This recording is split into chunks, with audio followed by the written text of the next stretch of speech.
100년 만에 최악으로 꼽히는 허리케인 밀턴이 플로리다 해안 상륙에 임박했습니다. 아담스 뉴욕시장은 사퇴를 거부하고 임기를 마치고 내년에 재출마할 것을 선언했습니다.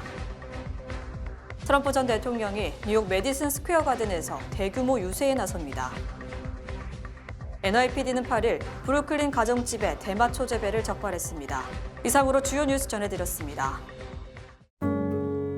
아름다운 제품에서부터 아름다운 사회를 만들기까지 키스는 뉴욕에서 시작하여 현재는 전 세계 12,000명의 직원들과 함께 끊임없이 도전하는 기업입니다. 사람을 생각하고 존중하는 기업.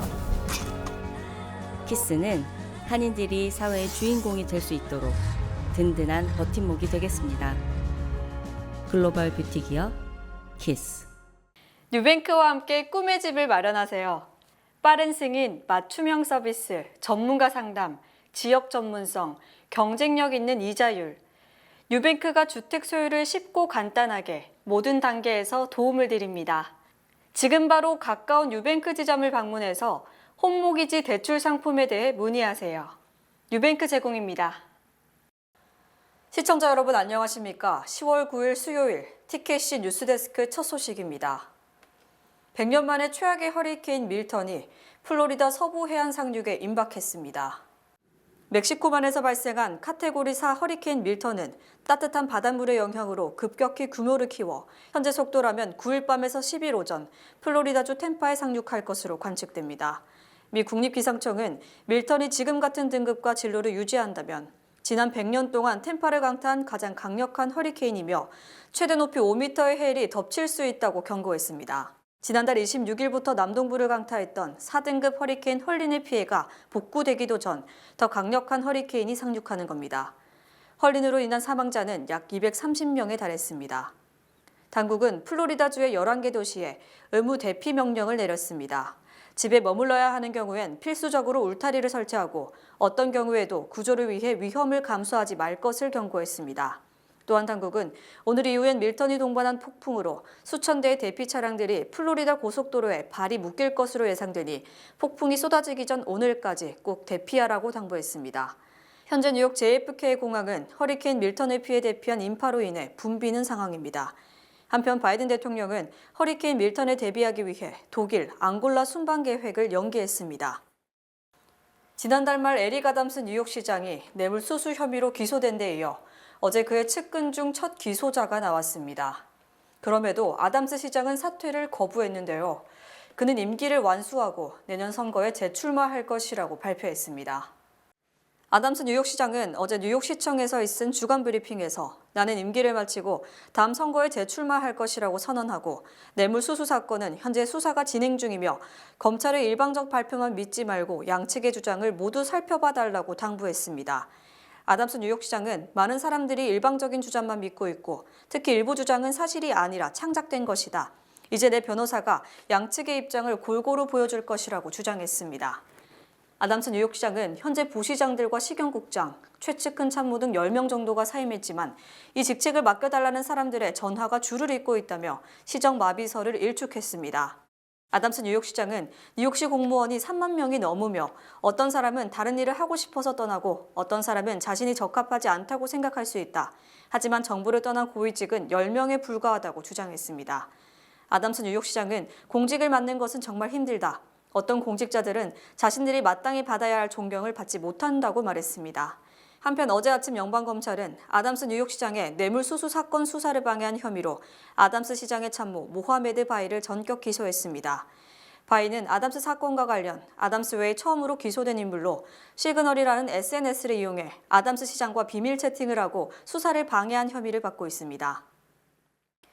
트럼프 전 대통령이 대선 직전 마지막 주 뉴욕 메디슨 스퀘어 가든에서 대규모 집회를 시작으로 파이널 스퍼트를 합니다. 뉴욕 포스트가 메디슨 스퀘어 가든 예약 상황을 점검한 결과 트럼프 캠프가 선거 9일 전인 이달 27일 일요일 메디슨 스퀘어 가든을 예약했으며 사상 최대 규모의 선거운동을 준비 중이라고 보도했습니다. 트럼프 전 대통령은 지난달 롱아일랜드 유니온데일의 나소 콜로세움에서 16,000여 명이 운집한 가운데 선거운동을 펼쳐 열광적인 지지를 받았으며 이 같은 대규모 집회가 매우 유익하다고 판단한 것으로 풀이됩니다. 트럼프 전 대통령은 지난 여름 브롱스의 크로토나 팍에서의 선거 유세에서도 집회 허용 인원은 3,500명이었지만 실제로는 10,000명 이상이 운집한 데 대해 매우 고무된 것으로 알려졌습니다. 트럼프 전 대통령이 사상 최대 규모 선거 유세를 펼치기로 한 메디슨 스퀘어 가든은 수용 인원이 19,500여 명으로 올해 대선에서 민주공화양당을 통틀어 가장 많은 청중이 참석할 것으로 예상됩니다. 특히 메디슨 스퀘어 가든은 1924년과 1976년, 1980년, 1992년 민주당 전당대회가 열렸고 2004년에는 공화당 전당대회가 열리는 등 킹메이커 탄생이라는 정치적 상징성이 강한 장소입니다. 트럼프 캠프는 행사 당일 메디슨 스퀘어 가든 등 맨해튼 미드타운 일대에서 대규모 퍼레이드도 추진 중인 것으로 알려졌으나 뉴욕시경이 이를 허용할지는 미지수입니다. 뉴욕주는 전통적으로 민주당의 텃밭이며 승자 독식제로 민주공화 중 한 표라도 더 많은 표를 얻은 쪽이 선거인단 전체를 독차지함으로써 트럼프 전 대통령이 뉴욕에서 선거인단을 확보할 가능성은 사실상 전무한 상황입니다. 하지만 트럼프 캠프는 바로 이런 점에 착안 민주당이 아성인 뉴욕, 그것도 맨해튼에서 자신이 뜨거운 지지를 받고 있음을 미 전역에 보여줌으로써 트럼프 돌풍의 진원지로 만든다는 계획입니다. 대량의 대마초를 재배한 브루클린 가정집을 NYPD가 8일 급습했습니다. 브루클린 경찰청은 지난 4일 맨해튼 비치의 엑서터 스트리트 거주민의 911 신고를 받았습니다. 이후 급습한 현장에서는 대규모의 대마초와 제조 기구가 발견됐습니다. 경찰은 대략 90그루의 다자란 대마와 50에서 100파운드에 이르는 대마초 완성 제품을 발견했다고 밝혔습니다. 현장에선 싹을 틔우는 단계에서부터 다자란 상태에 이르는 대마까지 발견돼 용의자들은 대마를 대규모 재배 중에 있었던 것으로 드러났습니다. 경찰은 용의자들은 상품을 자신만의 방식으로 포장하고 판매해온 것으로 보인다고 말했습니다. 그러면서 이 가정집이 제품의 배포 장소임이 확실하다고 밝혔습니다. 경찰은 이 용의자들 배후에 다른 조력자가 있는지 조사 중에 있으며 현재까지 30대 용의자 1명을 체포했다고 밝혔습니다. NYPD에 따르면 대마를 재배한 가정집은 데이케어 센터 인근에 위치한 렌탈 건물이었습니다. 경찰은 임대인이 범죄에 연루된 것으로 보이진 않는다고 밝혔습니다. 우버가 라과디아 공항 맨해튼 운행 노선의 저가 요금 공유 셔틀 서비스를 8일 새롭게 공개했습니다. 승객은 이용 7일 전부터 최대 4개의 좌석을 예약할 수 있습니다. 이 셔틀엔 14명이 앉을 수 있고 오전 5시부터 저녁 11시까지 매일 30분 간격으로 운행합니다. 짐은 한 명당 캐리어 하나, 개인 소지품 하나로 각각 1개씩만 소지 가능합니다. 또한 우버에 따르면 라과디아 공항에서 미드타운까지 2번의 픽업 스탑이 존재합니다. 우버 셔틀 요금은 고정가로 거리와 좌석 개수에 따라 책정돼 오르거나 내리는 등 변동되지 않습니다. 지불 방법은 우버 앱을 통해서만 가능하며 현금 결제는 불가합니다. 또한 예약 없이 탑승하는 것도 불가능합니다. 승객은 예약 탑승 25분 전부터 셔틀의 위치를 추적할 수 있습니다.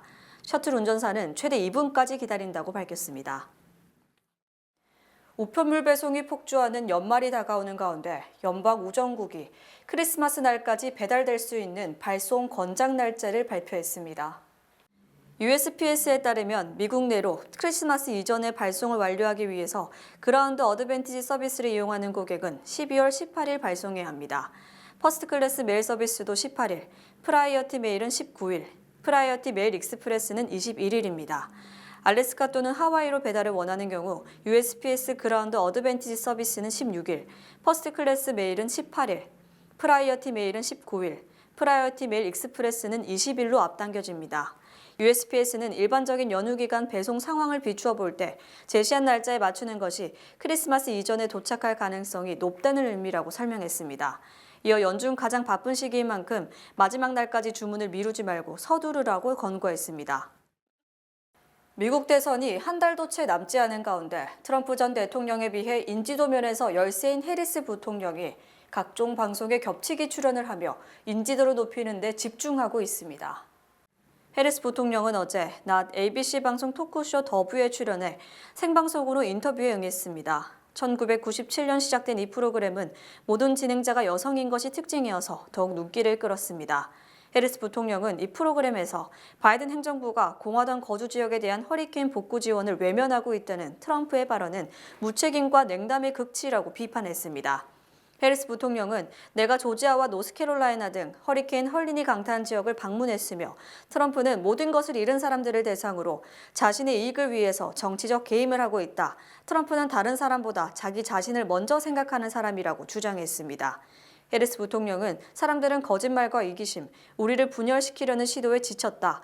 미국 국민은 역사의 페이지를 넘길 준비가 돼 있으며 나는 매우 낙관적이라며 자신감을 표명했습니다. 해리스 부통령은 어제 오후에는 위성 라디오 시리우스 XM의 하워드 스턴 쇼의 생방송으로 출연, 밥 우드워드가 신간에서 주장한 트럼프와 푸틴과의 친밀한 관계를 꼬집었습니다. 해리스 부통령은 내가 TV 토론에서 말한 것처럼 나는 트럼프가 독재자가 되려는 열망을 가지고 있다고 믿는다. 그는 강한 사람을 존경하고 그들에게 노란하고 있는데 그것은 트럼프가 그들을 친구로 생각하기 때문이라고 지적했습니다. 해리스 부통령은 어젯밤에 CBS 심야 토크쇼 레이트쇼 사전 녹화를 마쳤으며 지난 6일에는 CBS 시사 프로그램 60미닛과의 인터뷰가 방송되기도 했습니다. 이처럼 해리스 부통령은 최근 며칠간 각종 TV에 출연하며 안방을 공략하면서 얼굴 알리기에 주력했고 오프라인 선거 유세보다 인지도를 올리는 것이 급선무라고 판단한 것으로 풀이됩니다. 트럼프 전 대통령이 미국이 코로나19 진단 키트가 부족할 때 푸틴 러시아 대통령에게 진단 장비를 보내줬다는 주장이 제기됐습니다. 올해 81세로 워터게이트 특종기자로 잘 알려진 밥 우드워드는 자신의 신간 전쟁에서 트럼프 전 대통령이 코로나19 확산세가 최고조에 달했던 2020년 푸틴 대통령에게 미국 에버사의 코로나19 진단키트를 보냈다고 주장했습니다. 당시 푸틴 대통령은 트럼프 전 대통령과의 통화에서 제발 누구에게도 당신이 이런 것들을 나에게 보냈다고 말하지 말라고 당부했고 트럼프 전 대통령은 잘 알겠다, 나는 상관없다고 답했다고 서술했습니다. 이에 대해 푸틴은 그런 의미가 아니다. 나는 사람들이 내가 아니라 당신에게 화를 낼 것이기 때문에 누구에게도 진단 장비를 보낸 것을 말하지 말라는 것이다. 그 사람들은 나에게 신경 쓰는 것이 아니다. 라고 말했습니다. 우드워드는 트럼프가 2021년 1월 퇴임 이후에도 푸틴과 여러 차례 전화통화를 했고 어쩌면 7번이나 통화했을 가능성도 있다고 밝혔습니다. 또 트럼프 지지자로 알려진 린지 그레이엄 연방 상원 의원은 말하라고 해가는 것은 북한에 가는 것과 비슷하다. 트럼프가 입장할 때마다 모두가 일어서서 손뼉을 친다고 말했다고 밝혔습니다. 그레이엄 의원은 트럼프의 선거운동이 유권자의 공포를 조장하는 데 주력하고 있으며 누구라도 여러 건의 형사재판에 직면하면 불안하고 변덕스러울 수밖에 없다고 말한 것으로 전해졌습니다.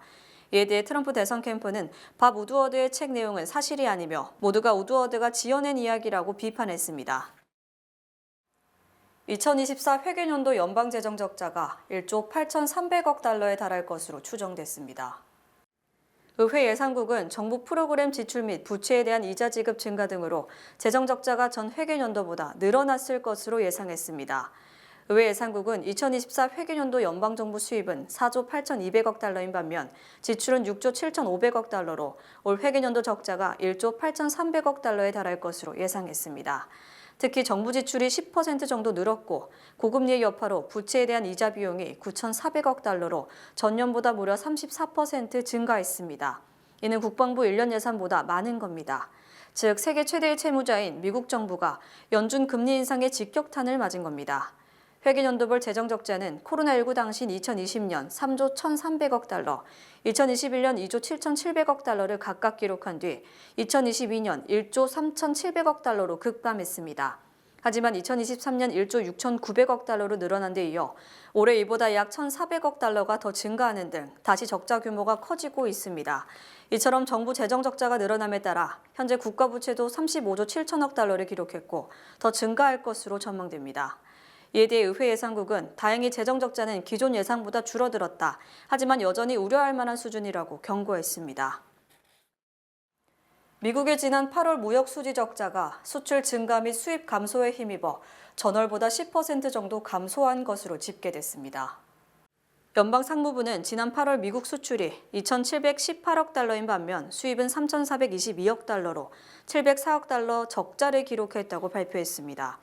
이는 지난 7월 무역 적자액 789억 달러보다 85억 달러, 약 11% 비교적 큰 폭으로 줄어든 겁니다. 이 기간 중 수출은 7월보다 53억 달러, 약 2% 증가한 반면 수입은 같은 기간 32억 달러, 약 0.8% 줄어들면서 모처럼 적자 폭이 감소했습니다. 또 같은 기간 상품 적자는 84억 달러 줄어든 반면 서비스 적자도 1억 달러 감소, 전체적으로 85억 달러가 줄어든 겁니다. 특히 8월 중 중국과의 무역 적자 규모가 279억 달러로 7월 301억 달러보다 22억 달러 감소한 것으로 나타났습니다. 또 한국에 대한 무역 적자는 47억 달러를 기록, 지난 7월 59억 달러보다 크게 줄었고 1년 전 44억 6천만 달러보다는 늘었습니다. 일본에 대한 무역 적자도 48억 6천만 달러, 대만에 대한 무역 적자는 80억 달러에 달했습니다. 미국 무역 적자는 2020년 3월을 기점으로 감소세를 이어오다 지난해 하반기부터 지난 7월까지는 다시 상승세를 보였으며 약 1년 만에 다시 줄어든 겁니다. 또 6, 7, 8월 3개월 평균 무역 적자는 741억 달러로 이전 3개월 평균보다 16억 달러 감소했으며 3개월 평균 수출은 2,678억 달러로 37억 달러가 늘어난 반면 3개월 평균 수입은 3,420억 달러로 20억 달러 늘어나는 데 그쳤습니다. 미국인 3명 중 1명이 지난 1년간 스캠 피해로 2,600달러가 넘는 손해를 입은 것으로 조사됐습니다. FNF 자회사 IPX1031의 사기 및 개인정보 도용에 관한 보고서에 따르면 미국인의 3명 중 1명이 스캠 피해를 입었습니다. 이 스캠 피해로 평균 2,647달러의 손해를 입은 것으로 드러났습니다. 40%에 이르는 미국인들은 의심스러운 이메일이나 전화, 메시지를 매일 받는다고 응답했습니다. 그럼에도 불구하고 44% 사람은 신고하지 않는 것으로 드러났습니다. 조사에 따르면 69%의 미국인들이 젊은 사람이 스캠 피해자가 될 가능성이 높다고 생각하는 것으로 밝혀졌습니다. 76% 사람들은 미래에는 AI가 스캠을 대신할 것이라고 우려했고 80%는 AI 발전이 사기 피해를 증가시킬 것이라고 답변했습니다. 커지는 경각심에도 30%의 사람만 스캠을 예방할 수 있다고 생각해서 여전히 많은 사람들이 스캠을 피할 수 있을 것이라 확신하지 못하는 것으로 나타났습니다. 가장 큰 문제로 자리 잡은 개인정보 도용은 22%의 미국인들이 피해를 봤다고 응답했습니다. 금융정보 도용이 가장 흔한 경우로 무려 73%에 이릅니다. 피해자 3명 중 1명이 금융정보 도용으로 인해 자신의 신용도가 하락하는 피해를 봤다고 답했습니다.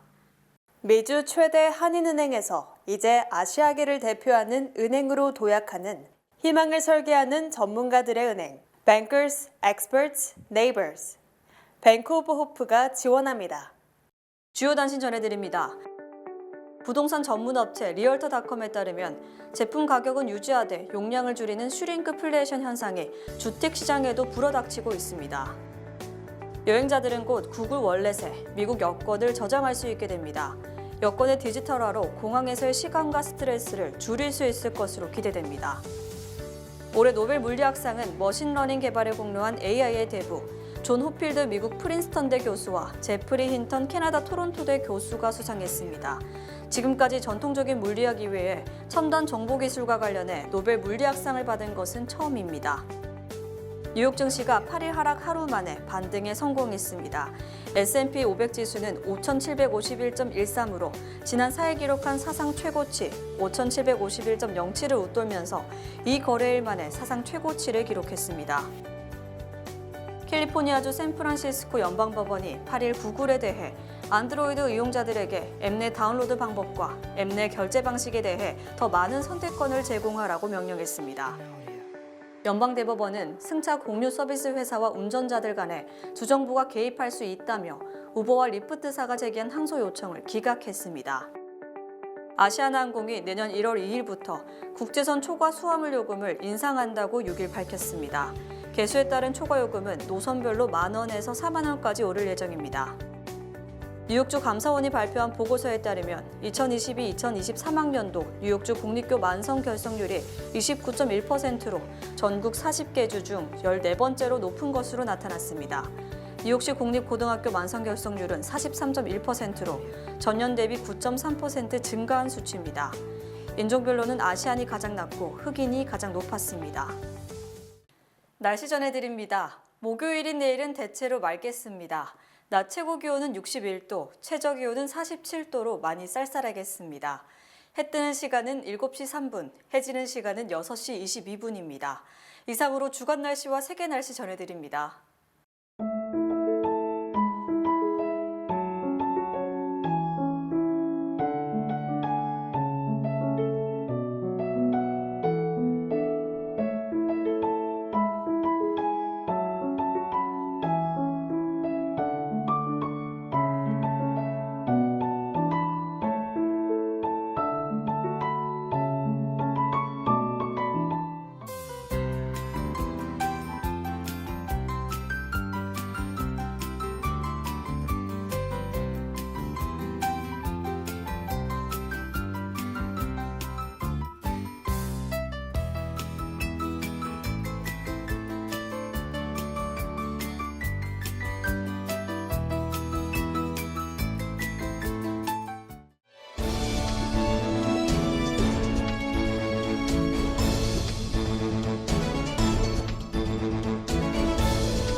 이상으로 10월 9일 수요일 TKC 뉴스데스크 여기서 마치겠습니다.